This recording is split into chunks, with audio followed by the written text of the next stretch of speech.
6:00 ng umaga ng Lunes nang ilabas ko ang kotse mula sa garahe, para humabol sa 6:45 na tren papuntang Maynila. Nakatira kami sa Villa Amanpulo, isang maliit at tahimik na subdivision. Tumigil ako saglit para siguraduhing sarado ang garahe bago umalis. 2 linggo na ang nakalipas nang makalimutan ko itong gawin, at nagalit si Thea sa akin sa telepono. Inakusahan niya akong hindi ko raw iniisip ang kaligtasan niya, dahil baka may nakapasok daw sa bahay. Humingi ako ng tawad at nangakong magiging mas maingat. Kumalma siya pero pinuna pa rin niya ang pagiging pabaya ko. Nitong mga nakaraang linggo, medyo tensyonado sa bahay, at hindi ko maintindihan kung bakit nagtatampo pa rin siya. Ako si Rico, 27 taong gulang, may kayumangging buhok at maikling balbas. Manager ako sa foreign exchange desk sa isang malaking bangko, at kumikita ako sa pag-trade ng pera.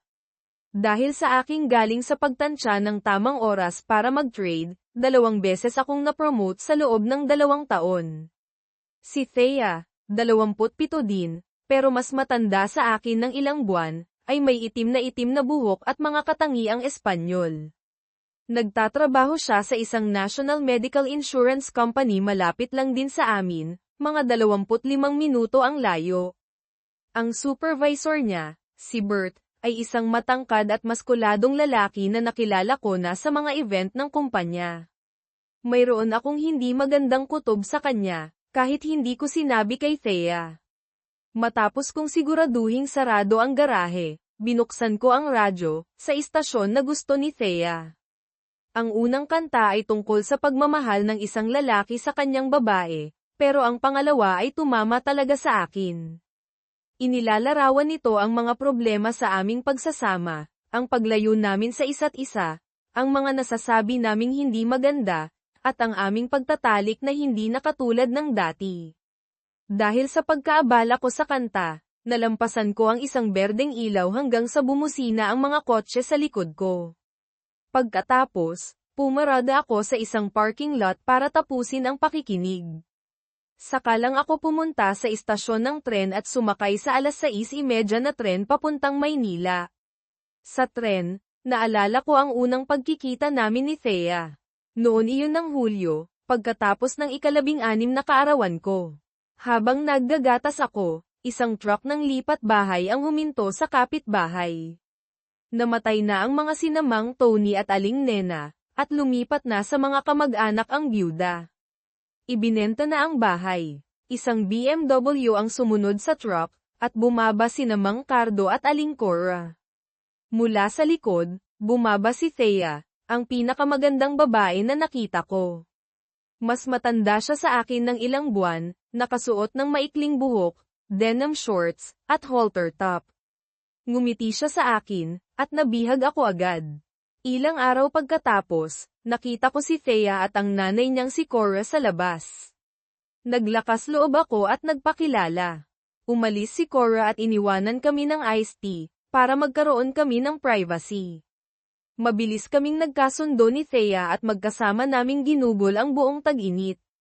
Walang romantikong nangyari, basta't masaya lang kami sa piling ng isa't isa. Nang magsimula ang klase, magkasama kaming nanananghalian at sumasakay ng bus pauwi, pero hindi kami magkaklase. Inimbitahan ko siya sa October Harvest Dance, at pumayag siya. Pero habang tumatagal ang taon, nagkaroon ng mga bagong kaibigan si Thea, lalo na ang mga cheerleader, dahil gusto niyang sumali sa kanilang grupo. Sumasakay pa rin kami sa bus at nag-uusap araw-araw. Dumating ang araw ng sayawan, at inihatid kami ng tatay ko. Pagpasok namin, ngumisi ang ilang mga manlalaro ng football. Anong meron doon? Tanong ko. Wala, sagot ni Thea. Nagsayaw kami at nag-enjoy hanggang sa tumugtog ang isang mabagal na kanta. Nangyayain ko sanang sumayaw si Thea, lumapit si Mike, ang star linebacker. Tara na, babe, sabi ni Mike kay Thea.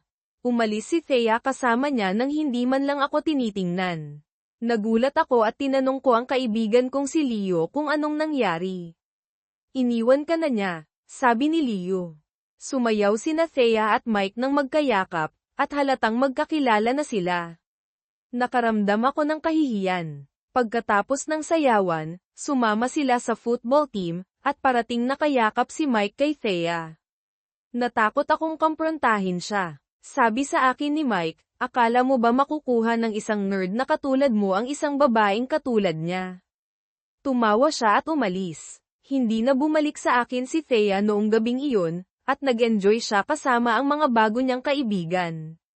Nandoon lang ako, dahil ayokong bigyan sila ng kasiyahan na makita akong umaalis ng maaga. Nang matapos ang sayawan, lumapit ako sa mesa ni na Thea at Mike. Thea, parating na ang tatay ko, kailangan na kitang ihatid, sabi ko. Umalis ka na, Rico, sagot ni Mike.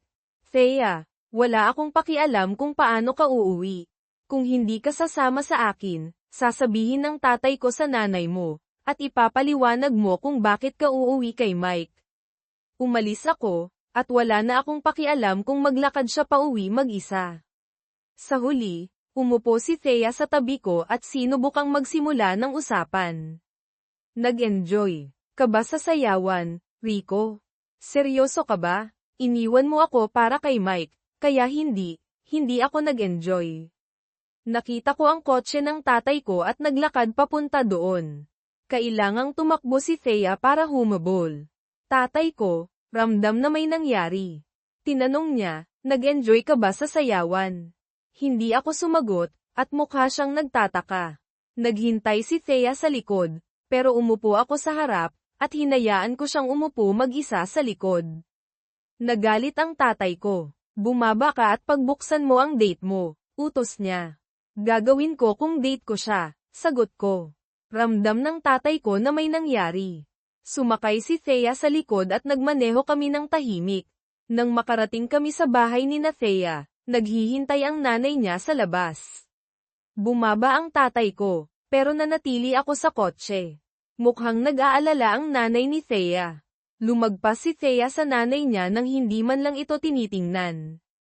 Nang bumalik ang tatay ko, tinanong niya, anong nangyari? May nakita siyang mas gusto niya sa sayawan, sabi ko. Kalimutan mo na siya anak, marami pang isda sa dagat, sabi ng tatay ko. Pagkatapos noong, hindi ko na pinansin si Thea. Sumakay na siya kay Mike at sumali sa cheerleader. Nagtapos ako ng may karangalan. Pumasok ako sa universidad na may full scholarship, habang nagtrabaho si Thea. Nag-organisa ang mga magulang ko ng isang malaking party para sa akin, at inimbita sina Mang Cardo at Aling Cora, pero hindi si Thea. Nang umupo sa tabi ko si Aling Cora, sabi niya, akala ko kayong dalawa ang magkakatuluyan. Ikinalulungkot ko na may nangyari. Nag-usap kami hanggang sa tanungin niya ako kung anong nangyari noong gabing iyon. Sumagot ako, napagtanto naming gusto namin ang iba't ibang bagay sa buhay. Mukha siyang gustong may sabihin pa, pero hindi niya sinabi. Binati niya ako at umalis. Nagsimula ako sa bangko noong kalagitnaan ng Hunyo at humanap ng apartment. Napaka-busy ng trabaho ko, wala na akong oras para makipagkaibigan. Agad kong napagtanto na ibang-iba ang trabaho kaysa sa eskwela. 4 na buwan na ang nakalipas mula nang makita ko ang mga magulang ko. Isang gabi, tinawag ako ni nanay at inimbita akong umuwi sa weekend. Sinabi niyang handa na raw ang dating kwarto ko, at nami-miss ko na ang luto niya.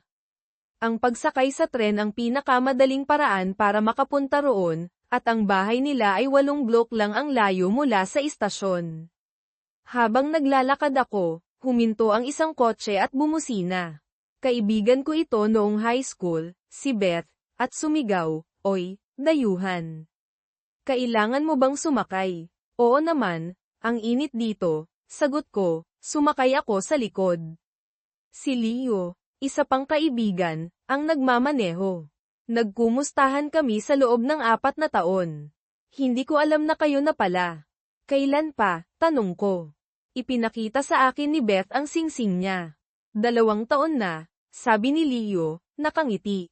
Hindi ko alam, sagot ko, medyo nalulungkot. Hindi ako naging mabuting kaibigan, ano? Baliw ka, sabi ni Beth.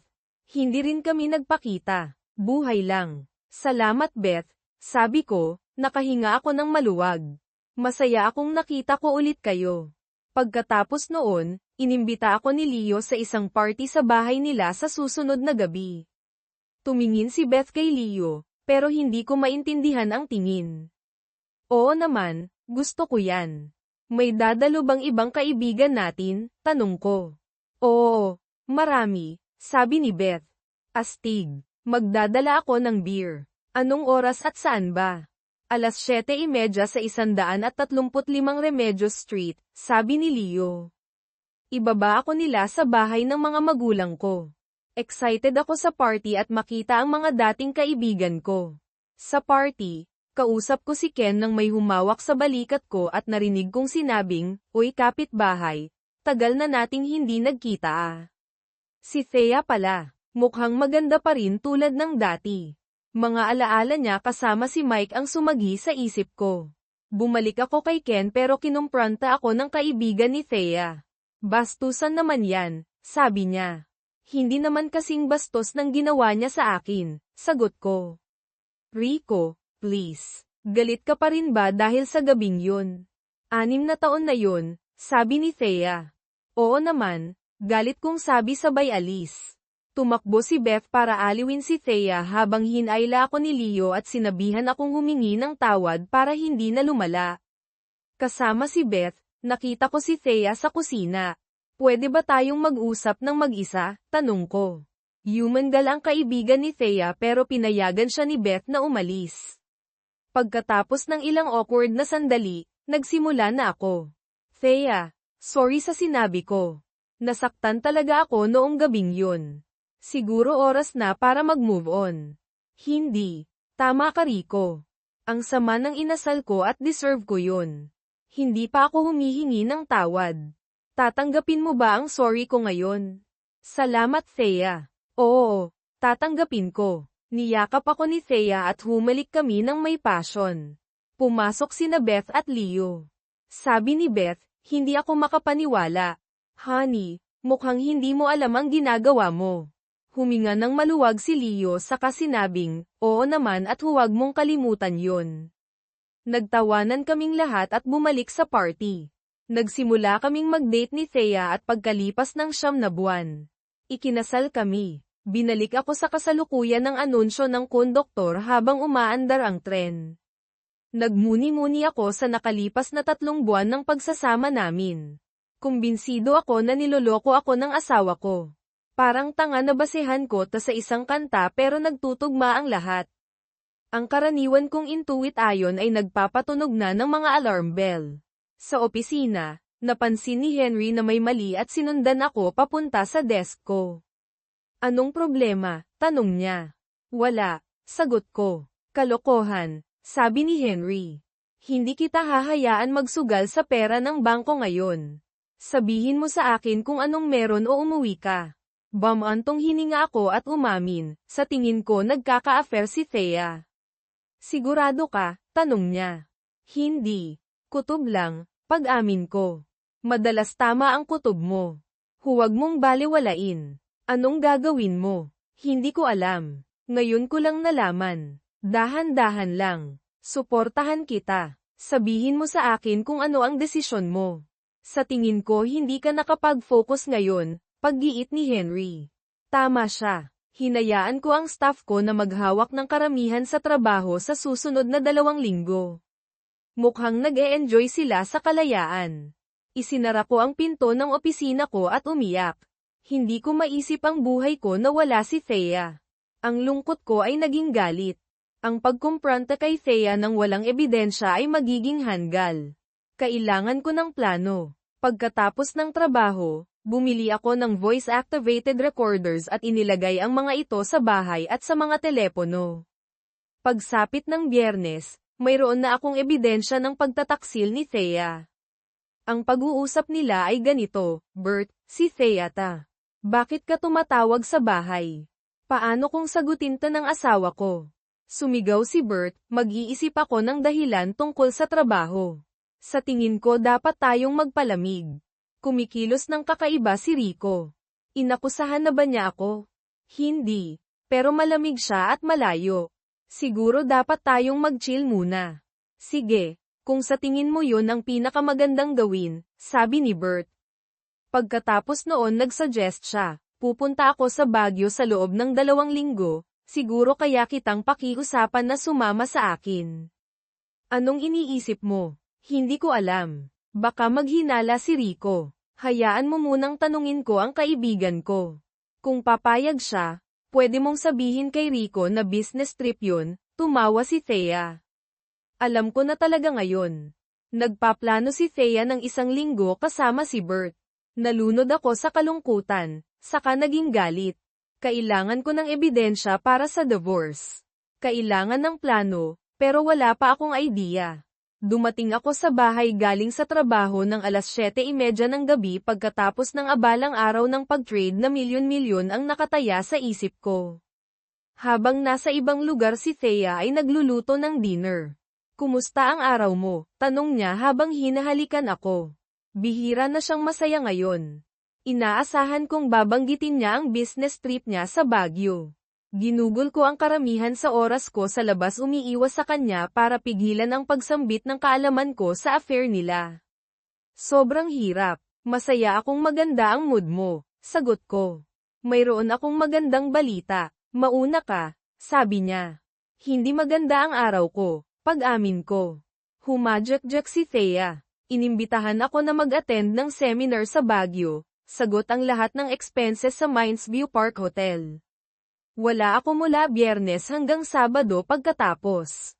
Okay lang ba sa'yo kung pupunta ako? Tumingin siya sa akin sinusubukang sukatin ang reaction ko.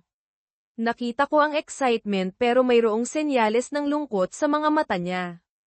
Ang 9 na araw ay mahabang panahon. Kailangan mo bang pumunta? Tanong ko. Umaasa sa akin si Bert. Magiging maganda to para sa career ko, pagpapaliwanag niya. Tumingin ako sa pinto sa harap alam na ang marriage namin ay nasa crossroads. Tahimik kong sinabing, kung importante yan para sa trabaho mo, pwede kang pumunta. Sinabi mo bang pwede akong pumunta? Tanong niya nang nagulat. Tumango ako hindi makapagsalita. Niyakap ako ni Thea sinasabing, salamat. Malaki ang ibig sabihin nito sa akin. Nagsisi na ako. Aalis si Thea mula sa NAIA ng 10:30 ng umaga sa Biyernes. Nagpumilit ako na ihatid siya sa airport kahit nagsuggest si Bert na pwede niya siyang ihatid. Hindi pwede. Gusto kitang ihatid, sabi ko. Nagpumilit siya sinusubukang itago ang pagkadismaya niya. Noong Huwebes ng umaga sinabi ko kay Henry na pupunta si Thea sa Baguio para sa business trip. Aalis sila sa Biyernes at babalik sa Sabado pagkatapos. Si Henry na may apoy sa mga mata ay sinabing, sagot kita. Binigyan ka ni Mr. Di magiba ng carte blanche sa credit card ng company basta reimburse para sa non-business expenses sa loob ng 2 linggo. Tinanong ko kung paano pasasalamatan si Mr. Di magiba at tumawa si Henry, ang isang magandang single malt scotch ang gagawa nito. Niloko siya sa divorce niya last year at kinamumuhian ang mga babaeng nang loloko.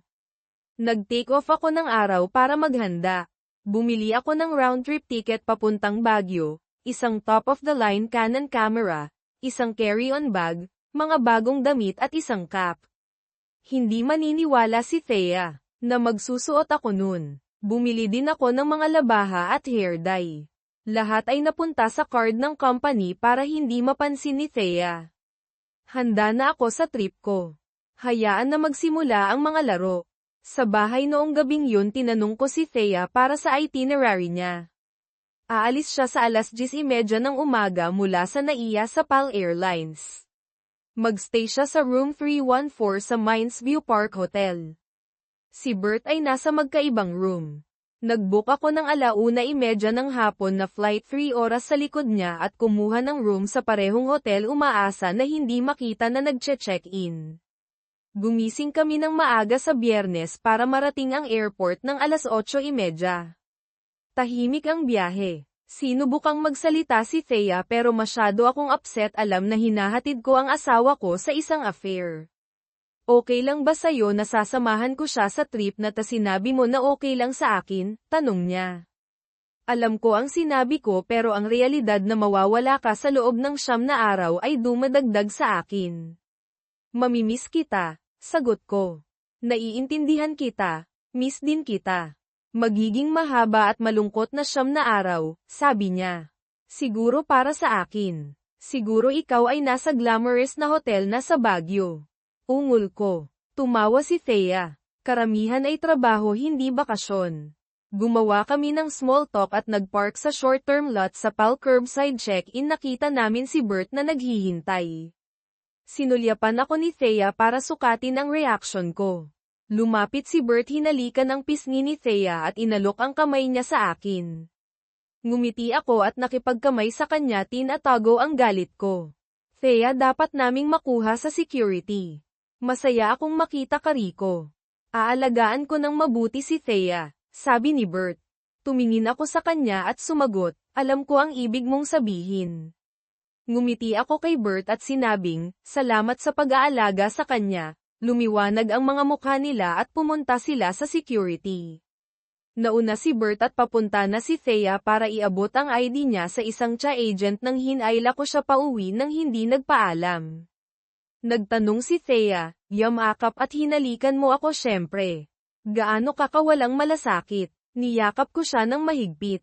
Mahal kita. Kung may mangyayari gusto ko na alam mo na ikaw ang pinakamagandang nangyari sa akin. Mahal din kita, honey. Kailangan ko nang pumunta ngayon, sabi niya habang nagsisimula ng umalis. Hinayla ko siya pauwi.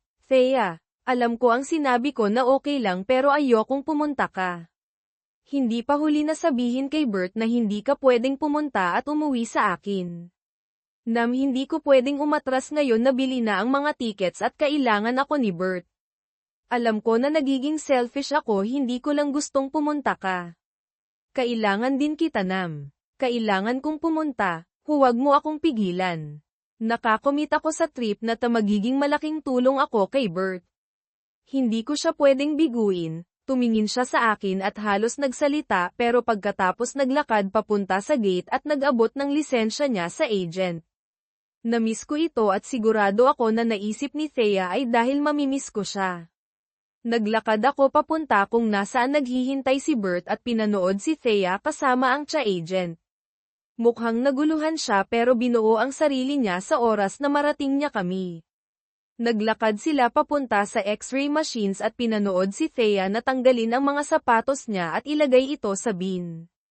Nagkibit balikat siya sa akin at pagkatapos naglakad sa body scanner. Sa puntong iyon narating ko na ang limit ko at mabilis na umalis sa gusali. Hindi na ako galit, resigned na lang sa katotohanan na hindi na akin si Thea. Inilipat ko ang kotse ko sa long-term parking, kinuha ko ang carry-on ko at bumalik sa terminal. Naghintay ako hanggang sa umalis na ang plane ni Thea at pagkatapos dumaan sa security mismo. Umupo ako para kumain ng breakfast at naghintay para sa flight ko. Dumating ako sa hotel, nag-check-in ng walang problema at nagpagupit ng shave and crew sa on-site na barber. Sa room ko kinulayan ko ang buhok ko ng itim kasama ang sunglasses at ball cap, hindi ako makikilala. Ang hotel ay Huggies U na nakaharap sa Session Road kasama ang kwarto ni Thea at Bert sa right wing at akin sa center. Mayroon akong magandang tanawin ng lake at ng ocean. Ang hotel ay mayroong mga tindahan sa unang floor at isang outdoor pool sa pangalawang floor. Mula sa balcony ko nakikita ko ang buong pool area. Sa iba't ibang sitwasyon magiging romantic ito pero ngayon parang hindi. Tinawagan ko si Thea around 8:00, sumagot siya. Hi honey, nag-alala ako nung hindi ka sumasagot sa bahay, nasaan ka? Huminto ako sa bar kasama ang mga guys mula sa trabaho, sagot ko. Naglakas loob siyang sabihin, mas mabuti na hindi ka nakikipaglandian sa mga girls, tandaan mo na may asawa ka na. Hindi ko na siguro mapapatawad kung ginawa mo. Ang katapangan na isip ko nandito siya kasama si Bert pero binabalaan niya ako. Bakit mo iisipin na magloloko ako? Binigyan na ba kita ng dahilan para paghinalaan? Alam mo na hindi ko gagawin yun. Nagtitiwala ako ng kumpleto sa'yo kaya pinayagan kitang sumama sa trip na ta. Alam mo yun, di ba, ng tama? Syempre honey. Nararamdaman ko rin yun, hindi ko alam kung bakit ko sinabi yan, alam ko na hindi mo ako sasaktan, yutel niya. Pakinggan mo, nang pagod na talaga ako sa flight, tatawag ka ba bukas? Babalik ako sa mas magandang mood, sigurado nang pwede tayong mag-usap bukas, sagot ko at nag-hang up. Good night nam, mahal kita, dagdag ni Thea. Good night Thea, sabi ko. Napansin niya ba na hindi ko sinabi na mahal kita? Papansinin niya ba kaya? Naglaan ako ng hindi mapakali na gabi, nag-iisip kung anong nangyayari sa room 314. Gumising ako ng madaling araw sa Sabado, pagkatapos ng breakfast sa room ko, umupo ako sa balcony, nakita ko si Thea at Bert na naglalakad papunta sa lake. Isang ideya ang pumasok sa akin.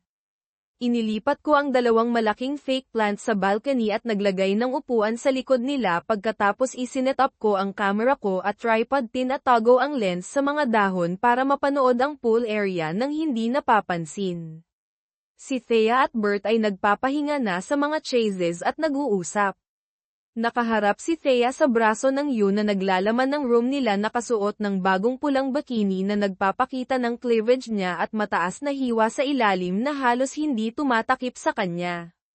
Zoom in ko kasama ang camera ko, pero agad na napagtanto na hindi ko marinig ang conversation nila. Kailangan ko ng solution. Pagkatapos ng kalahating oras, nakuha ko ang unang ebidensya ng infidelity.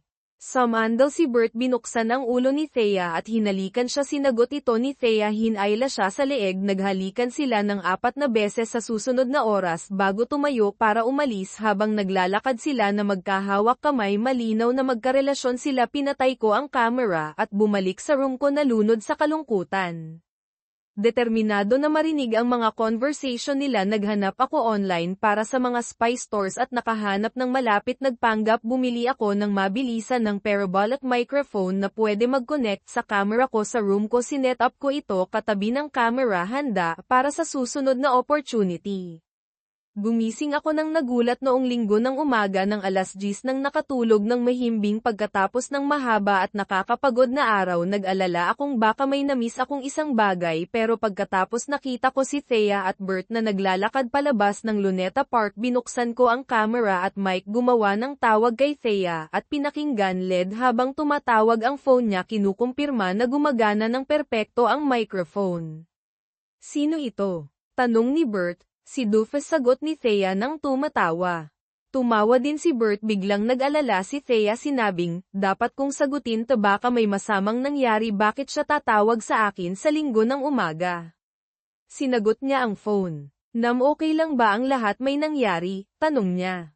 Gusto kong sabihin na hindi okay si Doofus, pero pinigilan ko ang galit ko sa check. Sa halip na walang masama, honey, ako ay at gusto ko lang marinig ang boses mo. Masarap na alam ko na nag-aalala ka para sa akin. Nag-aalala ako para sa'yo sa lahat ng oras nam. Ito ay Linggo ng umaga at naisip ko baka may nangyaring masama. Natakot mo ako. Sawa na ako sa attitude ni Thea. Hindi ko alam na magiging sagabal ako. Nagugustuhan ko ng kalungkutan at pag-isipan na tawagan ang asawa ko na pasayahin ako. Sorry na gambling kita. Sabi ko, masyado nga po kayong nag-abala. Mayroon po akong sobra para sa inyo, sabi sa akin ni Carlos.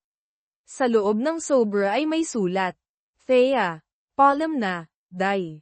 Nakaramdam ako ng panghihina at sumandal kay Bert para sumuporta. Kinuha niya ang papel, binasa at bumulong. Thea, umalis na tayo dito. Bago pa man kami makaalis, sumigaw si Carlos, Sir Bert, may sobre din po ako para sa inyo. Atubiling kinuha ni Bert ang sulat at binasa. Pagkatapos ay tumingin siya sa labas ng bintana na nagpatulo ng papel. Kinuha ko. Akala mo ba makakalaya ka ng ganito lang kadali? Hayop ka. Ginugol ko ang 2 oras ngayong umaga kasama ang asawa mo. Hindi mo makukuha ang pagbabalik sa tahanan na inaasahan mo.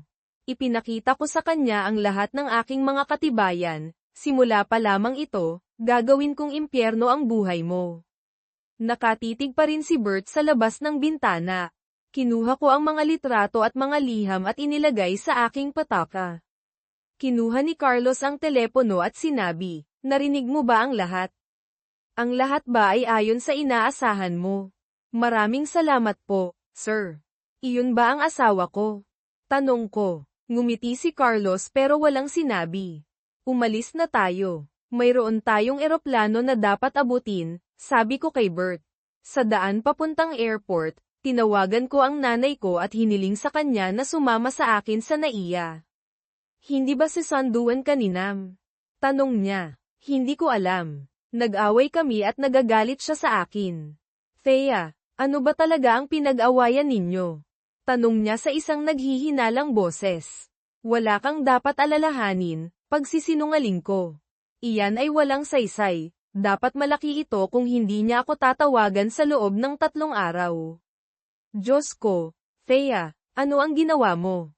Nagsimula akong umiyak, hindi ko pa nagawa ang hindi maayos, pakisuyo pumunta ka sa airport kung sakaling hindi magpakita si Nam. Kung nagawa ko ang iniisip ko, hindi siya naroon. Sesunduan ko kayong dalawa, ibinaba niya ang telepono. Wala akong masyadong naalala tungkol sa biyahe sa taxi o pagsakay sa eroplano, sarado ang aking isipan. Ito ay hanggang sa nasa himpapawid kami na nagsimula akong mag-isip ng malinaw muli, inilabas ko ang mga larawan ni Bert at ako. Siguro nakita ni Nam ang lahat noong Lunes. Isang malamig na panginginig ang tumakbo sa aking likod, dapat si Nam ang lalaking may cap. Alam ko na ang isang diborsyo ay maaaring nasa aking kinabukasan. Tinatawag ni Nam na Day, sa kanyang liham ibig sabihin ay pinakingganan niya kami. Siguro narinig niya ang mga pag-uusap namin. Si Bert ay nakaupo sa tabi ng bintana, walang nakikita at tinititigan ito. Iginugol ko ang biyahe na tumitingin sa mga sulat at larawan na inuulit ang mga tawag ni Nam sa aking isip. Ang hindi malaman ay labis na nakakatakot. Ang huling tawag ay nakaramdam ng mali, maaari ko lamang asahan na dadaluhan ako ni Nam sa NAIA pero nag-aalinlangan ako rito. Alam ko na hindi ako kayang gumawa ng anuman hanggang hindi ko nakita si Nam muli. Nang lumapag ang eroplano, hindi ako makapaghintay na umalis sa eroplano. Nagmadali ako sa mga daanan umaasa na makita si Nam habang ako ay lumalabas sa ramp, nakita ko ang aking nanay na naghihintay. Narito ba si Nam? Tanong ko. Umiling ang nanay. Sumunod si Bert naghahanap sa asawa niya. Tinawagan niya siya, nakinig at pagkatapos ay sinabi, ibinaba niya ang telepono. Hindi siya darating. Umupo siya sa bangko umiiyak. Hilang muna ako ng hila ng nanay si Bert at nagsabi, Thea, tara na. Ihatid ko kayo pa uwi. Sa daan, tinignan ako ng nanay na may kasamaan. Nakatitig si Bert sa bintana at patuloy na tumutulo ang luha. Pagdating sa bahay tinanong ko si Bert na maghintay sa sasakyan at tumakbo sa loob sumisigaw, Nam nandito na ako, walang sagot. Tiningnan ko ang kwarto namin. Ang cabinet niya at ang dresser, lahat ay walang laman. Natataranta kong tinakbo ang opisina ni Nam. Wala doon. Napagtanto ko na wala na siya, umupo ako ng mabigat sa sala. Nagkaroon siya ng 4 na araw para magplano at ang pagtatanggal ng mga damit niya at mga personal na gamit ay simula pa lamang. Binigyan ako ng nanay ng isang envelope na may markang, mga papeles sa diborsyo, at isang DVD na may note kung gusto mong malaman kung bakit, panoorin ang DVD. Inilagay niya ang DVD sa player at umupo. Bago siya magsimula, tinanong ni Bert, okay lang ba ang lahat? Hindi umalis na si Nam. Wala na rin ang mga damit niya, sabi ng nanay. Paumanhin sa kinahantungan ng lahat ng ito, tatawag ako ng taxi at maghihintay ako sa labas, kailangan kong subukan na ayusin ang kasal ko, sabi ni Bert at umalis. Pagkatapos umalis ni Bert sinimulan na ng nanay ang DVD. Ang unang eksena ay nagpapakita sa akin na nakabakini na pula kasama si Bert na nagtatago sa aking hulihan. Sinubukan kong kunin ang remote ngunit hindi pumayag ang nanay. Pinalabas ang susunod na eksena na may audio namin sa Luneta Park noong tinawag ko si nanay na, Day, natanto ko na narinig niya ang lahat. Binanggit ni Bert ang aming 6 na buwan na affair at pinahinto ng nanay ang DVD. Paumanhin nanay, hindi ko alam kung bakit ko hinayaan na mangyari ito, sabi ko. Binigyan ako ng nanay ng nakakadiring look at pinindot ang play muli. Sumikip ang dibdib ko nung narinig ko ang sarili kong sinasabi kay Bert, "Tama ka, tol." Ipinakita sa akin ng pangatlong eksena na walang bra sa pool na hinahayaan na magpahid si Bert sa akin sa publiko. Nahihiya ako na naiisip ko ang disgust ng mama ko. Susunod ay ipinakita ako na hinahatak ko si Bert sa room para mag-lovemaking. Ang pinakamasama na parte ay ang tawag ni Jeff na na-record ang kanyang side, "Nagpapasundo ka na ba sa mga gabi mo, honey?" Laluan ang magulo kausap si Jeff. Hindi ako marunong boses sa balat. Iyon naman. Tama ba doon ay nagpakita ng takpan ang kamay ng camera lens at humiwalay ng hindi maganda nang naabutan sa balay ni Jeff na di pagbalik na pinagpahiran ng mic. Nagpaakibat ng tripods. Pinatagay na kaming ganoon ng ikatulong maghapon si Jeff sa binalitan ng kaangayan ik-ik. Sa loob ng room na sinabi Jeff, hindi na rin kakamutulan ang nangyari. Inihambing ni Nanong maghapon sinanog na ipahayag aniya at naghinto. "Nagulat ka nang itinatagay ng lubos ng catamaran, habang huli manggatag, aniya, nang magtapal na kaangayan paunlarin pa ng maghapal doon para mapanuto paunlarin pa ng naangayan. Naangay, nagtagam ay mas tumitibok-tibok na at mapasa ibang kapa na ang Gina baga si Jeff na naangayan paunlarin, sa likod ng napakahihirap na naangayan, may nakakaagapay ng maghapon at naangayan. Laman ka manatili ng ganoon itagay ng pasintabi ang maghapon itagay pasinungalingan, naglilinang na ang panindigan mo kadi katagan ay ginagampalan. Naunawa ako mas pasimula ng katabi ka maghapon magpanutuan ng kakiyan, paglilinang na nagampanan maghapon tumayong paninindigan. Nangingituro na sa nangangarap na paagapay ka pa rin doon ng pasinungaling. Tumambas na ang nanay ng nangangarap na pagkatapos ang DVD matuto ang mga nangangarap sa nang ituro na nagampanan mapanuto maghapon. Ipinahahayag ng kaarawan sa balay, "Magandang umaga." Matutuoan si Nano ng pasintabi ang lahat katabi ang mga pagtatayo manggatuto ng maghapon. Naanggulo at naatasan maghapon. Siya ang nangganat ng ginagampanan sa napapanuto si Jeff at maghapon na ginabaw ang mangguton at mag-apakan ng kakiyan sa kanila ay paagapay ng mga nangangarap. Inugod, si Umapi manatitilo kay Jeff, kapansin sa kanyang ang kaangayan napakanipisan ng ikahuli manangyari doon nagabasa man.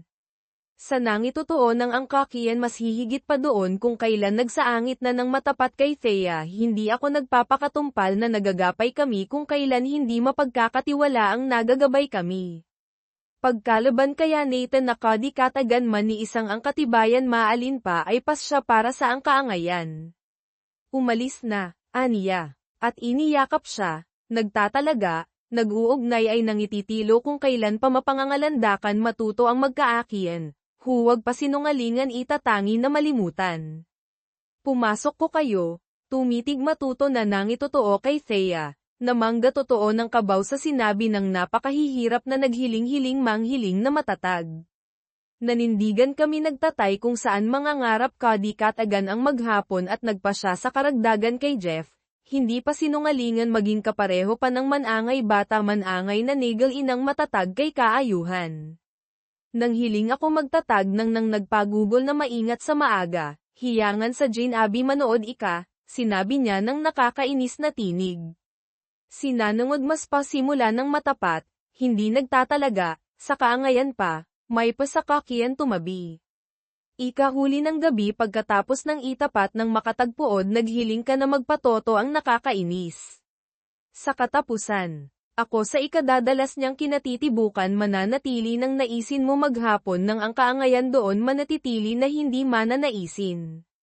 Sa nang ituro na nag-ampa, nang ituro na katabi sa mag-awisan ay magagabay sa kakiyan.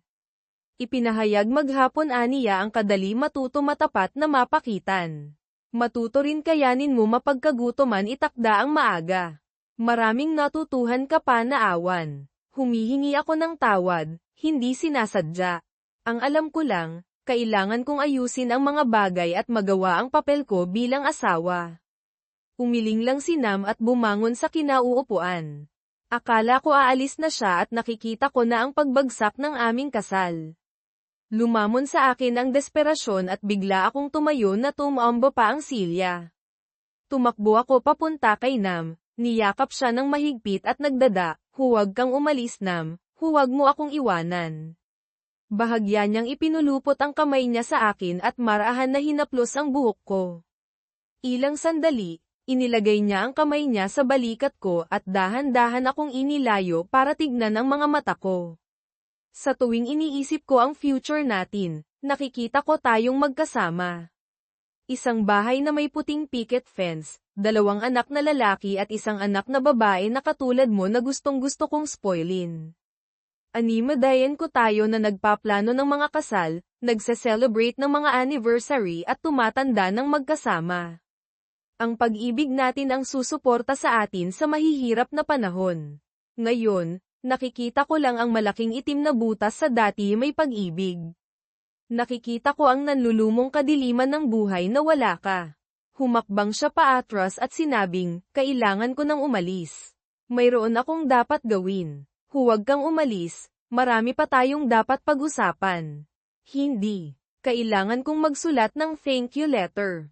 Anong letrang mas importante pa kaysa sa sinusubukang ayusin ang ating kasal at kanino mo gustong sumulat? Kay Ronnie Millsap. Bakit?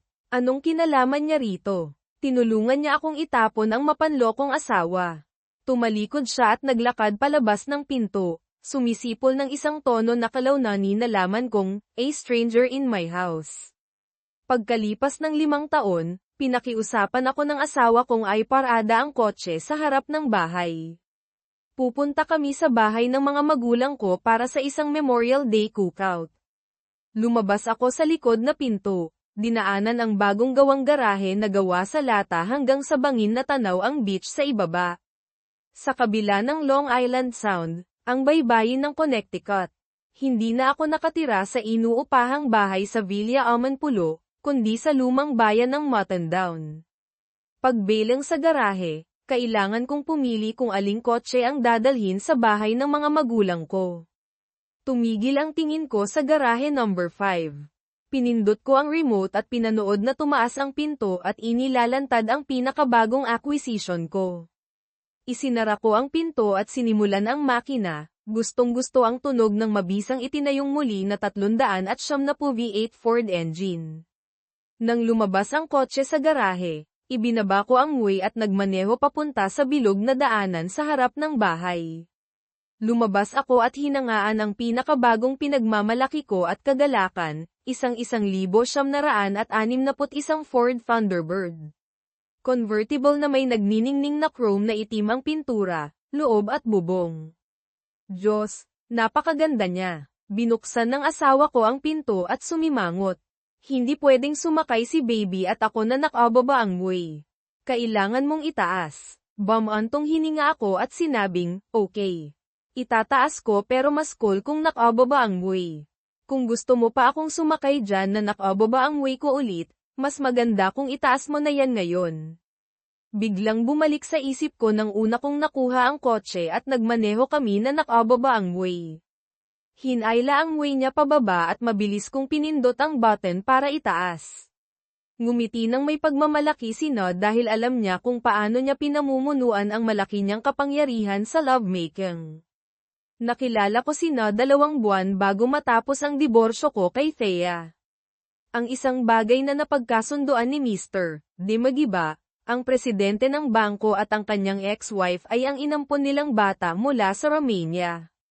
Kahit na magkamuhi sila, mahal na mahal nila ang batang babae.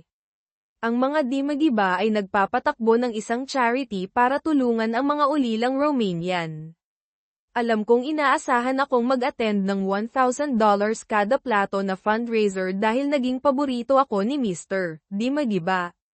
Paupuin ako sa mesa niya katabi ang kanyang asawa. May bakanteng upuan sa tabi ko. Bago umupo, napansin ko ang card sa mesa na may pangalang ay Kieran Noah. Nang umupo ako, tumango ako at bumati kay Mr. Di Magiba at hinalikan sa pisngi ang kanyang ex-wife. Tumingin ako kay boss ko dahil sa pilyong ngiti niya. Ilang sandali, isang napakagandang babae na nakasuot ng itim ang umupo sa tabi ko. Binuo ni Mr. Di Magiba na ipakilala ako kay Ayon Ina, binibigkas na yun ni na, Kieran Noah, isang Victoria's Secret Ling Erie model. Pagkatapos ko nalaman na si Nina ay isang ulilang Romanian din at nasa charity board. Na at ako ay nagkasundo noong gabing iyon. Ikinwento niya sa akin ang tungkol sa nakakakilabot niyang buhay sa mga Romanian orphanages na halos pahiyakan ako. Gusto ko siyang protektahan. Sinabi niyang naramdaman niya ang pagdamay ko at gusto niya pang malaman ang tungkol sa akin. Maraming lalaki ang nag-aya sa kanyang sumayaw pero tinanggihan niya silang lahat. Hindi ako nag-aya dahil sa akal ang ayaw niya. Na ang kumilos at niyaya akong sumayaw. Pumayag ako. Nag-date kami sa loob ng 2 taon bago ikinasal sa estate ni Mr. Di Magiba sa Southampton, New York. Akala ko medyo bata pa ang asawa niya para sa kanya, 35 sa 61 niya, pero parati siyang nakangiti kaya ano ba ang alam ko. Ang unang taon namin ay maganda. Nang sabihin sa akin ni Non na gusto niyang magkaanak, tinanong ko siya kung alam niyang ang pagkakaroon ng anak ay makakapagpatigil ng career niya sa pagmomodelo.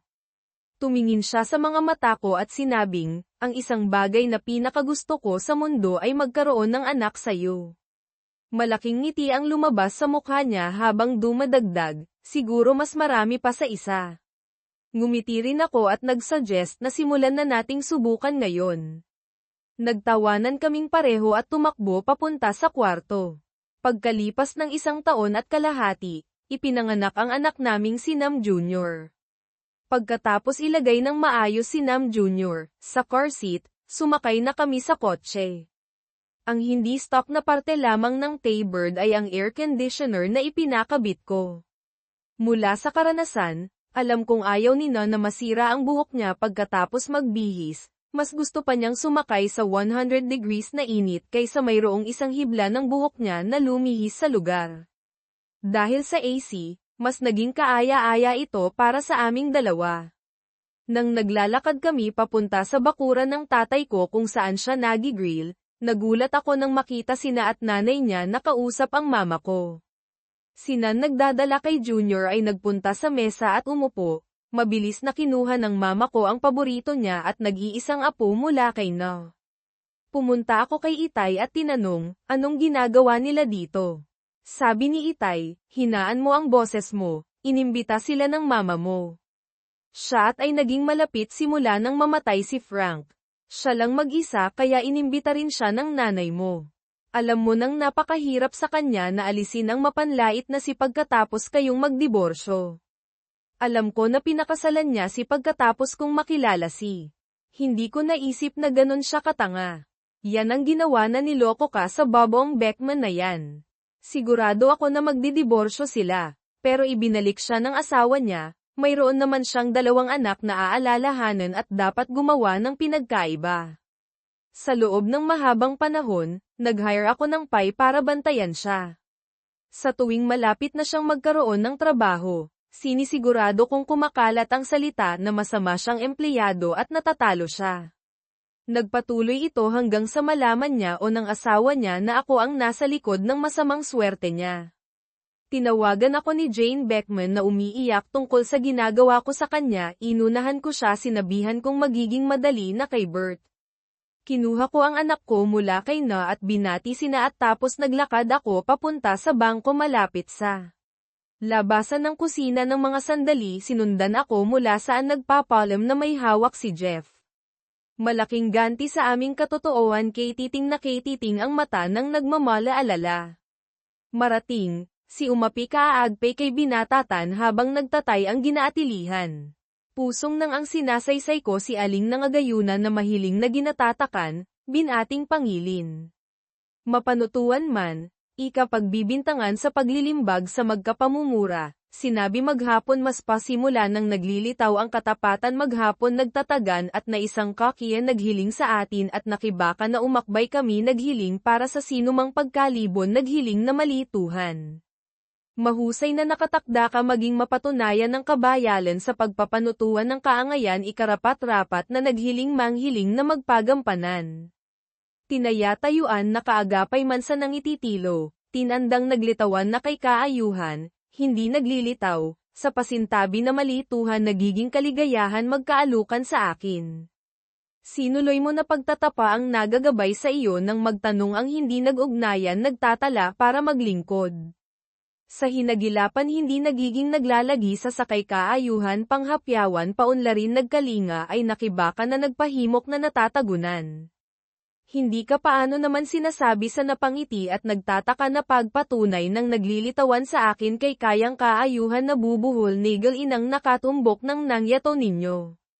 Sa maghapon na ikinagagalingan na itakda, panghahapyawan, ipalasap si kaayuhan.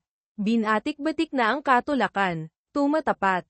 Pataasan sa nangangatutuan ang mga kalupa-lupa, at nagpa siya ng panindigan na ginagampanan pa doon katitikalang naglilikhaw na naipaalis sa kanya, at nagpa siya sa karagdagan kay Jeff, hindi pa sinungalingan maging kapareho pa ng manangay bata manangay na nigel inang matatag kay kaayuhan. Nang hiling ako magtatag nang nagpagugol na maingat sa maaga, hiyangan sa Jane Abby manood ika, sinabi niya nang nakakainis na tinig. Sinanangod mas pa simula ng matapat, hindi nagtatalaga, sa kaangayan pa, may pasakakian tumabi. Ikahuli ng gabi pagkatapos ng itapat ng makatagpuod naghiling ka na magpatoto ang nakakainis. Sa katapusan, ako sa ikadadalas niyang kinatitibukan mananatili nang naisin mo maghapon nang ang kaangayan doon manatitili na hindi mananaisin.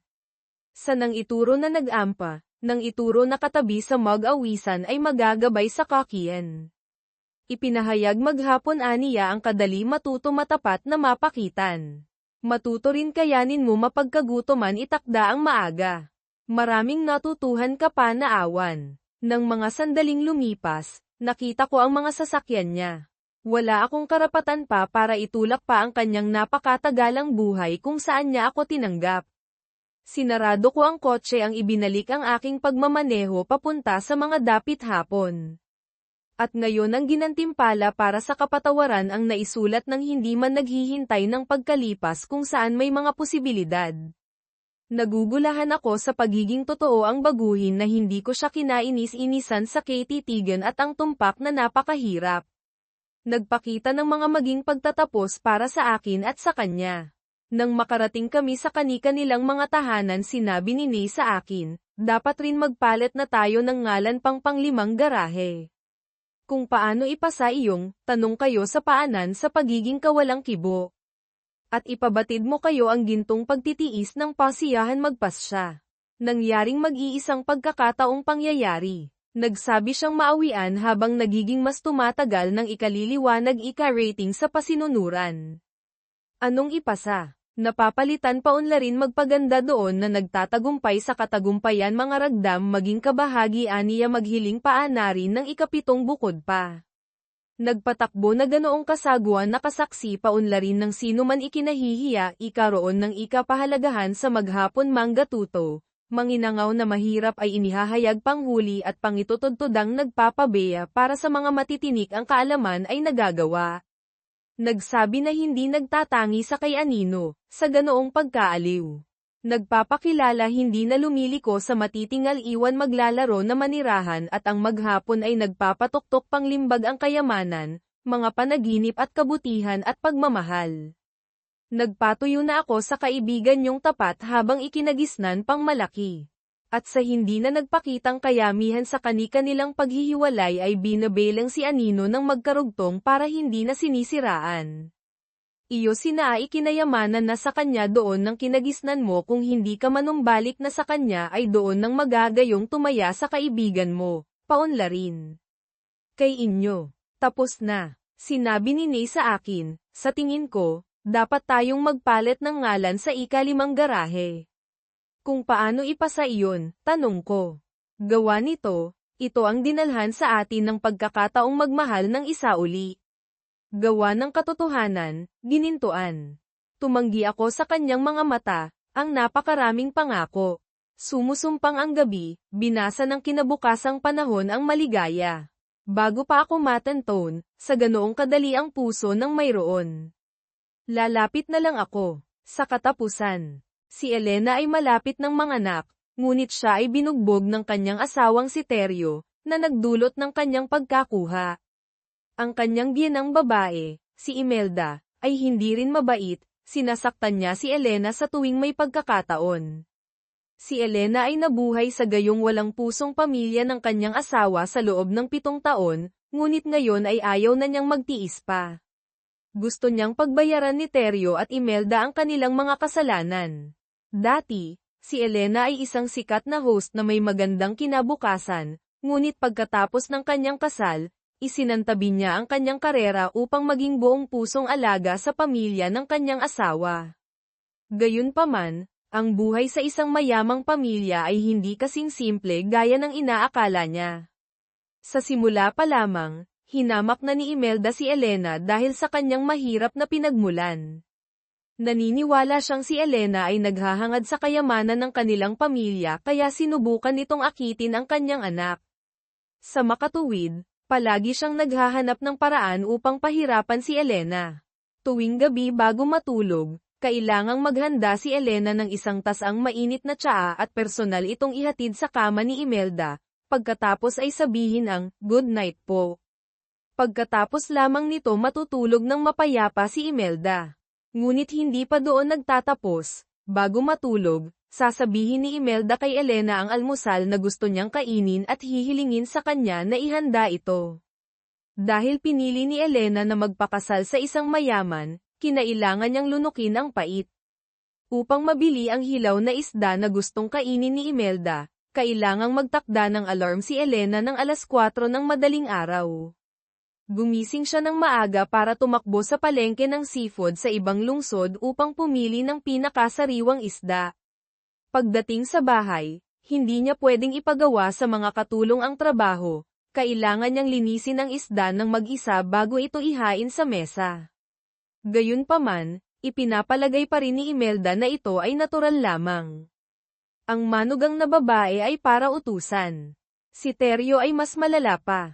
Kabaligtaran noong nililigawan pa siya, halos hindi na siya umuuwi sa bahay sa gabi. Kapag bihira siyang umuwi, lasing na lasing siya. Hindi lamang kailangang magpanggap si Elena na walang nangyayari, kailangan din niyang maghanda ng kanyang mga damit at kurbata at gisingin siya para pumasok sa trabaho. Gusto ni Elena na tanungin si Teryo kung bakit siya na ganyan, ngunit sinabi ni Teryo na naranasan din ito ng kanyang mga dating asawa at sinabihan siyang masanay na lang. Labis na nasaktan si Elena at gustong kumausap kay Imelda, ngunit tahimik na sinang-ayunan ni Imelda ang ginagawa ng kanyang anak at sinabi na nag-overreact si Elena. Sinasadya niyang hindi gamitin ang kanyang 12-dosenang mga katulong at pinilit si Elena na maglinis mag-isa sa bahay. Gayunpaman, sinubukan pa ring magtiis ni Elena. Kapag hindi na talaga niya kaya, lihim niyang ibinubuhos ang lahat ng kanyang sama ng loob sa isang tasa. Ginagawa ito ni Elena para sa kanyang 2 magandang anak. Bagamat araw-araw bukod sa paglilingkod sa pamilya ng kanyang asawa, responsibilidad din niya ang pag-aaral at paghatid sa kanyang mga anak, itinuturing pa rin ito ni Elena bilang isang kagalakan dahil sa walang pusong pamilyang ito, ang 2 bata lamang ang kanyang tanging suportang moral. Ngunit hindi inaasahan ang nangyari. Nakinig si Teryo sa panunulsol ni Imelda at gustong tumakbo para sa konsehal upang bumuo ng isang magandang imahe. Sinadya niyang imbitahan ang mga media outlet na mag-interview at hiniling pa kay Elena na isama ang kanyang anak na babae. Alam na alam ni Elena kung anong klaseng tao si Teryo. Ayaw niyang sumali, ngunit wala siyang pagpipilian. Nang malaman niyang ang nag-i-interview ay ang kapatid ng kanyang hipag, sinadya niyang tawagan ang kanyang hipag, umaasang hindi niya papayagan na ituon ang kamera sa 2 bata. Tutal, ito ay para sa isang konsehal, nag-aalala siya na maaaring makaranas ng ilang hindi inaasahang panganib ang 2 bata. Hindi niya inaasahan na aasa rin siya ng kanyang hipag, na tama lang na tinatawagan siya kapag kailangan niya dahil siya ay isang babaeng nagpakasal sa isang mayaman. Puro reklamo ang sinasabi niya. Nang marinig ni Elena ang sinabi ng kanyang hipag, nakonsensya siya. Napilitan siyang magdahilan na bibili siya ng pagkain upang lihim na umuwi sa bahay ng kanyang ina upang bisitahin siya. Dahil hinamak ni Imelda ang pamilya ni Elena, natatakot siyang mapahiya siya, kaya pagkatapos ng kanyang kasal ay hindi na niya pinayagan si Elena na makipag-ugnayan sa pamilya ng kanyang ina. Alam ng kanyang ina na mayroon siyang 2 magagandang apo, ngunit hindi pa niya sila nakikita. Napilitan si Elena na kunin ang kanyang telepono at ipakita sa kanya ang mga larawan upang maibsan ang kanyang pananabik. Sa araw ng interview, bagamat nangako ang kanyang hipag na tutulong, para ipagmalaki ni Teryo sa mga reporter kung gaano niya kamahal ang kanyang pamilya, hindi niya ito pinag-usapan kay Elena at direktang ipinakita ang litrato ng bata sa harap ng media. Sa pagkakataong ito, galit na galit si Elena. Naalala niya ang lahat ng pagtitiis na dinanas niya sa loob ng 7 taon, lahat ito ay para protektahan ang kanyang 2 anak, ngunit sumobra si Teryo. Nagpasya siyang hindi na magtitiis pa. Habang nagpaplano si Elena para sa kanyang paghihiganti, dumating ang pagkakataon para makatakas siya sa sitwasyong ito. Hindi inaasahan, tinawagan siya ni Ramon para makipagkita ng pribado. Sinabi niya sa kanyang ipasa ang mga gawaing bahay, pagkatapos ay pumunta sa kumpanya upang gampanan ang tungkulin bilang CEO. Palaging nararamdaman ni Ramon na hindi simple ang kanyang manugang. Sa mga nakalipas na taon, nakita niya ang pagtitiis at sakripisyo ni Elena. Gustong tumakbo para sa konsehal ang kanyang babong anak. Para mas makasiguro, umaasa siya na makapagnegosyo at magtatag ng karera si Elena, at susuportahan niya ng husto ang kanyang anak. Hindi pwedeng palampasin ni Elena ang ganitong magandang pagkakataon. Hindi siya nag-isip at pumayag sa kahilingan ni Ramon. Inihanda niya ang bawat hakbang upang kunin ang kontrol sa kumpanya, at ibabalik ang lahat ng kahihiyan na dinanas niya sa mga nakalipas na taon kay Imelda at Teryo. Para ipakita ang pagpapahalaga kay Elena, hiniling pa ni Ramon sa lahat ng senior executive ng kumpanya na batiin si Elena sa kanyang pag-upo sa pwesto. Pagdating sa compensation package, sinabi ni Elena na gusto lang niya ng ilang shares ng kumpanya, dahil sa ganitong paraan lamang niya unti-unting makokontrol ang kumpanya at makukumpleto ang kanyang plano sa paghihiganti. Nang marinig ni Ramon ang sinabi ni Elena, hindi siya nagalit. Sa halip ay tuwang-tuwa pa siya. Hindi niya inaasahan na ganito kalaki ang ambisyon ng kanyang manugang. Hinahangaan niya ang tapang at kakayahan ni Elena. Ngunit para subukan ang kanyang tunay na kakayahan, nagpasya si Ramon na pamahalaan muna niya ang isang hotel. Kung makakamit ni Elena ang tagumpay, hindi magiging problema ang mga shares o anumang bagay. Sa wakas, pumasok si Elena sa kanyang sariling opisina. Hanggang sa sandaling ito, naramdaman niya na ang buhay impyerno na tiniis niya sa loob ng 7 taon ay natapos na. Samantala, hindi pa rin alam ni Imelda na lihim na itinaas ni Ramon si Elena. Mayabang pa rin siya at agresibo kapag nasa labas. Nagkataon na nakita niya ang kanyang dating manugang, at nang hindi siya nito binati, agad siyang hindi natuwa. Pinagalitan niya ang kanyang dating manugang sa pagiging walang galang, sa paniniwalang kahit nahiwalay na sila, dating manugang pa rin siya, at kailangan niya siyang batiin kapag nagkita sila, dahil ito ang patakaran ng pamilya. Ngunit hindi siya pinansin ng kanyang dating manugang at pinagsabihan pa siyang nagiging senile na at umalis. Galit na galit si Imelda. Balak niya sanang umuwi para ibunton ang kanyang galit kay Elena. Ngunit nalaman niya na itinaas siya ni Ramon bilang CEO ng kumpanya. Agad na hinanap ni Imelda ang kanyang asawa para makipagtalo kung bakit itinaas si Elena, at gusto pa niya itong saktan. Galit na gumanti si Ramon sa kanya, hindi niya na matiis ang baliw na babaeng ito. Pagkatapos saktan ni Ramon, naghanap na naman siya ng paraan para guluhin ang kanyang anak. Sinabi niya na si Elena ay isang manugang na dapat nasa bahay nagtatrabaho sa bahay at nag-aalaga sa mga bata, at ngayon ay may lakas ng loob siyang magtrabaho sa kumpanya nang hindi nagpapalam sa kanya. Ngunit nakalimutan ni Imelda ang isang bagay, si Ramon ang nasa likod ni Elena. Paano niya hahayaang magwala ang baliw na babaeng ito? Sinabi niya na siya ang may-ari ng pamilyang ito, at kapag nagpa siya na siyang papasukin si Elena sa kumpanya, walang makakapagpabago nito. Sa suporta ni Ramon, bagamat galit na galit si Imelda, wala siyang magawa kay Elena. Ngunit hindi alam ni Imelda na ang paghihiganti ni Elena ay nagsisimula pa lamang. Pagkatapos ng araw na ito, ibabalik niya ang lahat ng kahihiyan na dinanas niya sa loob ng 7 taon. Sa pamamagitan ng 7 taon ng pagtitiis, naiintindihan ni Elena na ang pinakagusto ni Imelda ay mawalan ng mukha sa harap ng mga social era. Dahil pwedeng parusahan si Imelda, natural na hindi siya aayaw. Kaya, ipinagbawal niya kay Imelda na bigyan ang kanyang mga kaibigan ng mga VIP card ng hotel. Galit na galit si Imelda at sinabi kay Elena na huwag na lang magbigay kung hindi siya makapagbibigay. Dahil dito, nawalan siya ng mukha at muntik na siyang maging balisa. Ngunit appetizer pa lamang ito. Pagkatapos, pinuntirya naman ni Elena ang mga konfidante ni Imelda. Hindi siya nagsalita ng maraming walang kwentang salita, at direktang hiniling kay Chin na maging especially iya niya. Ngunit ang Chin na ito na may suporta ni Imelda ay hindi talaga pinapansin si Elena, at tumanggi pa sa kanyang kahilingan. Kalmado lang si Elena, lahat ay nasa loob ng kanyang inaasahan.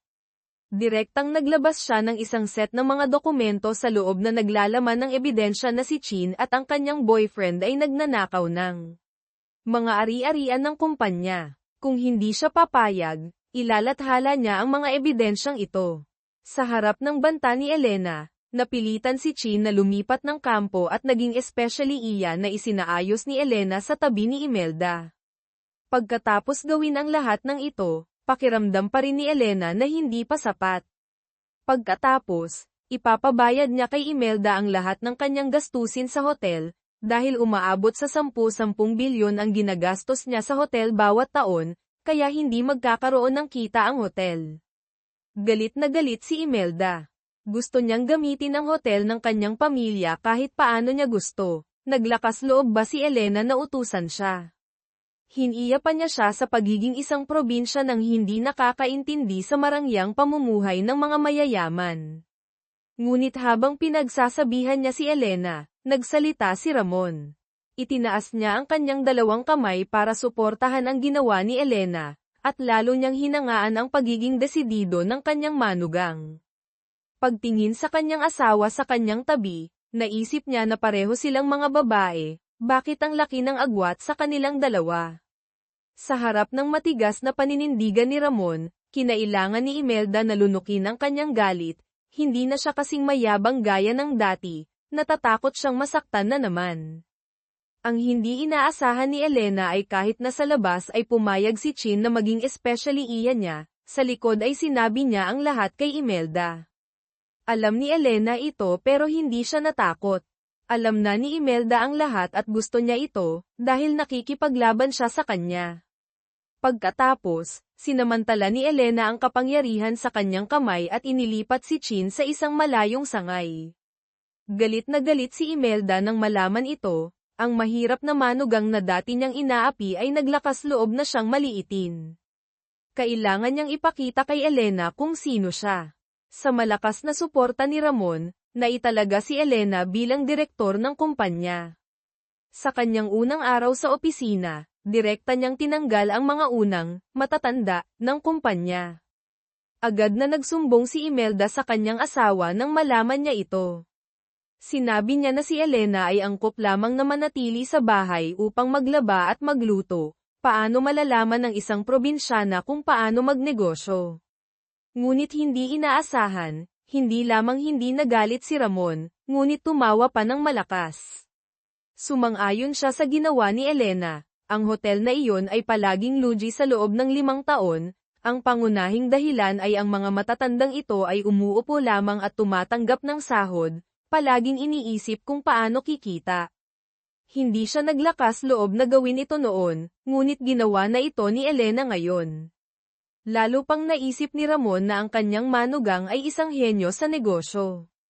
Sa panig ni Elena, pagkatapos niyang ayusin ang mga matatanda, agad siyang nag-focus sa pag-aayos ng kapaligiran ng hotel at pagpapabuti ng kalidad ng pagkain.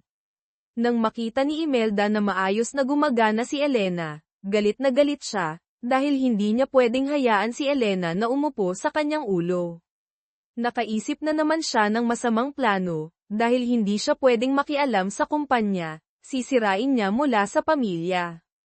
Sinadya niyang tanggalin sa trabaho ang dating tutor ng mga bata, at inimbitahan si Melissa, ang karibal ni Elena, na mga siwa sa pag-aaral ng mga bata. Ngunit hindi pa rin sapat ito para mapawi ang kanyang galit.